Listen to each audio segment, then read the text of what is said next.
Hello, everyone, and welcome to another episode of Wisdom Chat. I'm Phil Holdsworth of Aurum Gold, and my guest today is Michelle Keogh. Hi there, Michelle. Good morning. Nice to see you. Good evening, actually, isn't it today? Whatever time of the day it is.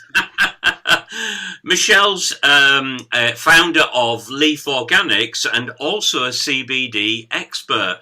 Michelle, tell us a little bit about your business and then tell us a little bit about what is a CBD expert.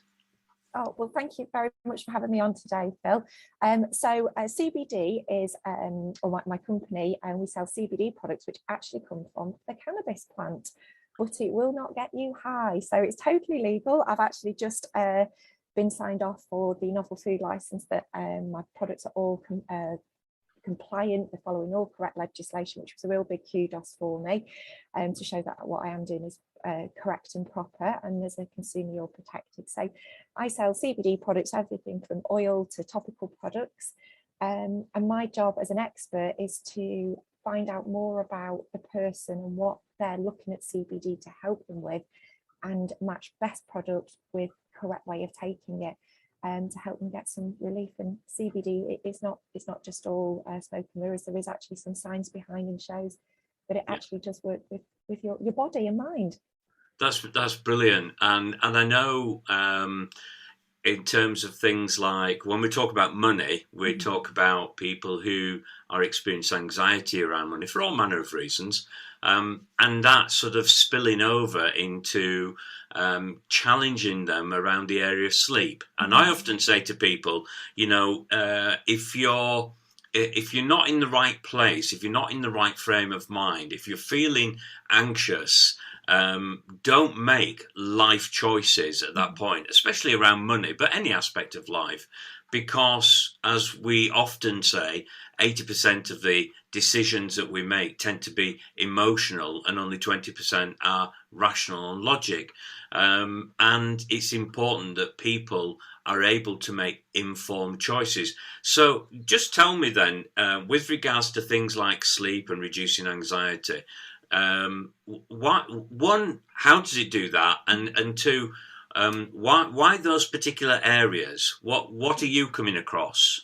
So you've hit the nail on the head. A couple of the main reasons that people come to me is because of anxiety and sleep, and I'm not sure which one creates worse. We all know that, like you just said, anxiety makes the sleep pattern worse, and we also know if you don't sleep well, your anxiety is worse. So there is a vicious circle. So how CBD works, I'll try and keep it as simple as I can. We all, or every mammal, has an endocannabinoid system. We naturally produce cannabinoids in our body. We have these receptors that receive the messages from these cannabinoids, and we have enzymes that, once the cannabinoid has sent the message to the receptor, the enzyme then gets rid of that cannabinoid to allow it to go, thank you very much, you've done your job and you've told my body what to do. I describe it a bit like the conductor of the band. The endocannabinoid system is involved in every chemical process, every reaction going on in your body. And what tends to happen as we age, we have environmental stress factors and things like that, that system doesn't work as clearly as it should do. And I describe it a bit like, it's a bit like a foggy day. So that's what can happen. It gets a little bit foggy and you can't see the traffic lights, you can't see what happens. So sometimes our body overproduces certain chemicals, it underproduces them. And we start to get symptoms of ill health. And that's probably the simplest way of explaining. So CBD has found to replicate on natural cannabinoids. So it's almost like topping up the cannabinoids, so there's more in there. It makes the receptors more receptive. And what we do know, one of the main things that helps with anxiety, it stops a certain enzyme gobbling up one of the cannabinoids that we produce, called anandamide even, which is known as the bliss molecule. That's the one that makes you feel happy and healthy. And CBD stops the enzyme FAAH gobbling this bliss molecule up, so it stays in your system longer. So when you add your CBD, a lot of people refer to this feeling of well-being. So that's one of the scientific ways. What we also know, it helps on a longer term basis. It helps improve your dopamine and serotonin production. And we also know it puts you in this calmer state of mind. So we know that aids to sleep and also helps your sleep-wake cycle. So it doesn't sedate you like a sleeping tablet would. what it Right. does do, it makes your body produce the right cortisol levels in the morning and the right melatonin levels at night. So you therefore end up getting a more natural sleep. And therefore, we know as you sleep better, your body recovers and repairs and helps reduce anxiety. So that's a very short way of explaining it. There is a little bit more science behind it, but there is science there to show that it does help with those two areas.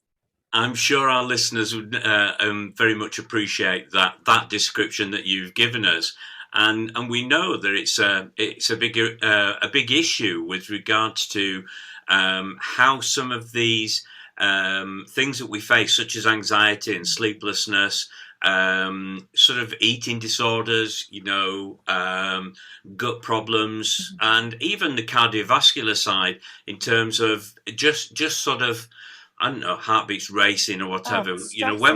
Yeah. Stress is just, I mean, that's why I Oh, set my company up. I used to yeah. struggle really badly with anxiety. It was life altering for me. And you're quite right, the physiological symptoms with stress, Yeah. and they've shown it increases your pain perception when you're stressed. We know that your body's only grabbing the right amount of sleep. Your cortisol levels are higher. We know that increases your inflammation, and it has an impact throughout your whole brain and body. And Yeah. unless and I'm still a great believer, you need to get to the root cause of what is causing that stress and all the sleeplessness. But all these things that we're adding in, whether it be CBD or meditation, acupuncture, healthy eating, coming to see somebody like you to help with a money mindset, all of those things add to helping your brain and body calm, relax, and then Yeah. thrive. Yeah, you're right, and to actually see people have for themselves a sort of light bulb moments where they realise, say for example, the facts of a situation. Mm-hmm. It's interesting, just talking about facts. When you're making irrational decisions, oftentimes it's not necessarily based on the facts as we know it. It's based on your perception of what's going on around you, life around you. Absolutely. In neurolinguistic programming, they say that the map is not the world. The map being what you conjure in your mind, but it's not actually the true world around you. And I often say to people when they're anxious about things or they have certain beliefs, like for example, oh, I'm bad with money. Let's examine the facts. So let's not go down the emotional route. Well, let's look at the facts. And I liken it to people who drive. And many of our listeners will probably think, I drive. But have you driven down a particular road where you seem to feel always that the lights are at red when you drive down that road? And yet you miss the green lights. It's called confirmation bias. We're only looking for the evidence of that substantiates our belief. Mm-hmm. And it's interesting, you're quite right. I remember Yeah. my son, he had an issue at school where he was, he thought the whole world was against him. The whole class is having a go at me. And I said, next time you go into class and you think that, have a look round, who is being mean? And actually it was 2 or 3 people, but he assumed because of this, he thought it was the whole 30 kids in the class. Yeah. And it's Yeah. only when he looked back, and you're quite right, that's you I do. could think. Yeah, I could think for myself when I go to give presentations or talks. I get quite nervous beforehand, and people will probably look at me and say, "Oh, you seem quite calm and chilled." And it's a little bit like that swan, gliding gracefully across the top of the water, but you can't see how frantic it's paddling underneath. That's like me before a race. Everybody thinks I'm dead calm. No, I'm really quiet. And if I'm quiet, I'm like a child. That's when you worry. Well, certainly in terms of, putting yourself in a place where you can think calmly and rationally, you've got to do the things that are right for you to get you to that place. Now, if you don't know, for anybody who's listening, obviously there are things such as what you provide, Michelle, but also I think the guidance around it that you give, I think is equally as important. But also for individuals who, just simple breathing exercises at times, and yeah. And I say this, I always describe, and I don't like to use the word alternative therapies. I just like to say, it's anything that isn't drugs really, and Yes. or medication. And I describe it like, do you remember the Goonies, where at the end of the adventure they found a big treasure chest and there was all that treasure in it, and there was rings and there was bracelets and necklaces, and everyone grabbed the bits that they like. And I describe alternative therapies as that you go in the Goonie box with all the treasure, and then you find, oh, I'm going to try a bit of Reiki. Yeah, I like that. I'm going to go and try mindfulness. That's not for me. I'm going to try a bit of CBD. Oh, I like that. And you go around and you try all these bits that work. CBD is not a one-trick pony. It's as well as.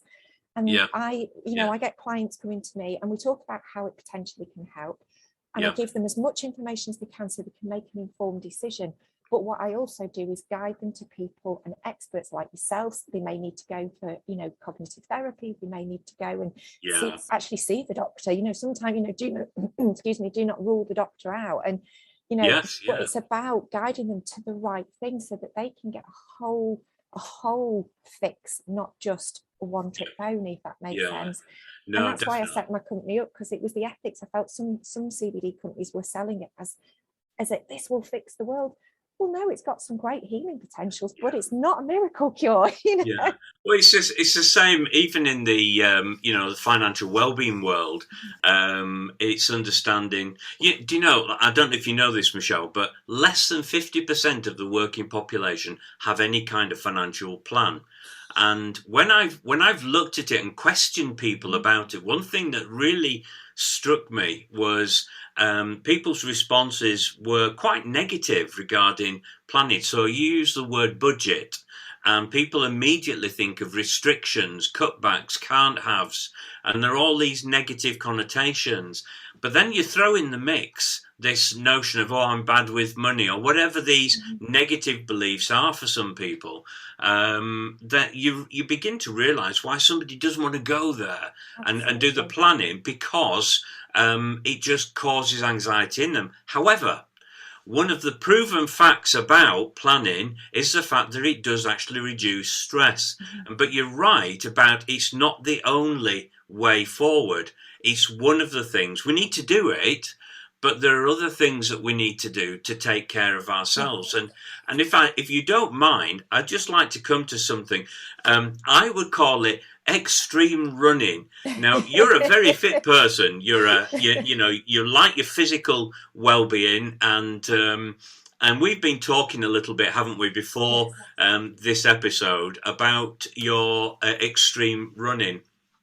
Now, tell me a little bit about this extreme running. I mean, this is your go-to place sometimes, this is my happy place. Well, it's part of my therapy. It's where I'm happiest the most. And so I am an obstacle course racer. I run all over the country and the world, and it involves running ridiculous, sometimes very short distances and sometimes very long distances, in sort of trail running. But then you get to climb over things, climb up things, carry things, go through mud, get chucked in puddle. Well, I say puddles, they're normally lakes, very cold ones. And it's interesting you talk about the planning. For me to rock up to a race, I have had to have planned out the last 6 months of training to get me to that point. And it doesn't always go according to plan, but at least you rock up on the start line and you go, right, I've done all my planning that I needed to do. I can't do any more. And I think that also relates back to the finance. I mean, we were laughing, me and my husband, we do at the end of year, we do a personal assessment of our wealth, because sometimes you feel like you're working and you're paying all these things out. But actually, if you assess what all those things are worth, your house, you might have an expensive car, you might have an expensive watch or something like that. And actually, if you assess how much all those things are, you've got your personal balance sheet. We do it with business. Why don't we do it with our personal wealth? Same with your fitness. You have a personal fitness plan, which allows you to do what you need to do. And I just think planning is hard, and it gives you the confidence. So I know, going back to my racing, I know I've done my planning, so it gives me the confidence when I'm on the start line that I've done as much as I physically possibly can do. And the same with your finance. If you've planned, you know where you're at. So that in itself, everybody says, if you know where you're going, you don't have to, it's always the unknown that I think people worry about. Yeah, it is, you're right. And it's interesting as well. If you were to start, any of us were to start on a journey anywhere, we'd need to know where we were starting from. How can we plan a journey unless we know the starting point? and whether that's doing a race. I did the London Marathon many years ago, and all my planning leading up to it was both in terms of can I do the distance, in which case finding my pace. Mm-hmm. What was my pace, not everybody else's pace. Your and I pace. was very much aware that some people would set off absolutely helter-skelter, and I thought, no, I've got to keep to my pace. And that's a really difficult lesson too. So I know with my coach, we all talk about benchmarking. So every 12 weeks we benchmark. Where are we at? Are we? And the same with finance. Benchmark, where are you at? Have a look Yes. at where you're at. And then you tweak it accordingly. So right, we need to work on your speed work a bit more. We need to work on your strength. But unless you know where you're at, you're never gonna, and however, I must laugh because I am an ex-sprinter. So, an ex-sprinter, we have to run really, really fast over 200 meters. And at 200 meters, then you're like, oh, I'm broken now. And I still have to remember that. So while like my race on Saturday is 21 kilometers, I always, and I cannot get out of the habit of going off like a bull in a china shop, literally, wow, out. And then I go, oh, this is a bit embarrassing. I've got to keep this up now till at least I've got round the corner and then I can slow down a bit. Yeah, it's interesting, isn't it? The analogies that we have here, and yet everything is so intrinsically linked. When it comes to sort of personal well-being, there's a recognition that you cannot divide us up into component parts and treat those parts separately. So the emotional, psychological, the physical, the financial, the social elements are all intrinsic to one another. And if one is suffering, all of them suffer. I mean, I always put mine back to racing because I've been coached from being a very young age, and a lot of the training and analogies that we use then I've put into business as well. Stick in your own lane. Don't worry about what other people are doing. If you are running forward, if you turn your head to see what everybody else is doing, you'll run slower. But if you're also, your brain's not, your body may be absolutely tuned to perfection, but if your mind is not there, you'll never get there. And otherwise, sometimes my training can be under par, but if my brain is telling me I'm going to win, I usually always do. And that's the same with every aspect of your life. If you go in with a positive mindset, knowing that you've done is the best you can do, and you know what, I'm never going to be, if you start making a comparison, there's always going to be somebody fitter, stronger, faster, with a better business, with more money than me. There's also going to be people at the opposite end. And I think it's being happy with your lot but finding that peace in any way that you find it, really. Definitely. And I think comparison, as you alluded to there, is the killer of all things. The moment we start to compare ourselves one with another, we've lost. And I often say to people, when you've got, say, for example, couples where there's a lot of stress and anxiety and conflict around money, where one could be saying, why can't you be just more like me? And the answer is that we could never be more like each other because we are unique individuals. However, it's understanding yourself before you can then start to understand others. And once you are in that place, then you can reduce conflict. But we kind of digress. Sorry, here. I'm kind of all over, aren't I? No. Sorry, it was me. Michelle, time has passed us by. It's been wonderful chatting to you. All the best for Saturday in your race. I know I know you love it, but at the same time, it's still going to take something from you in terms of the effort and mentally and physically. I'll be broken on Sunday. Well, have a good rest afterwards at least. Thank you so much for taking the time to come and speak with us and tell us a little bit about your business and about CBD and the benefits there. And I take on board what you said about, it's one of many solutions, and it can be a combination of things that people can use, both to, by reducing their anxiety, they're able to make better informed choices in life. Absolutely. And we know that to be the case. So, Michelle, thank you very much. Have a wonderful rest of the day, and hopefully we might get to speak to you again in the not too distant future. I would love that. Thanks for having me on, Phil. Okay, take care.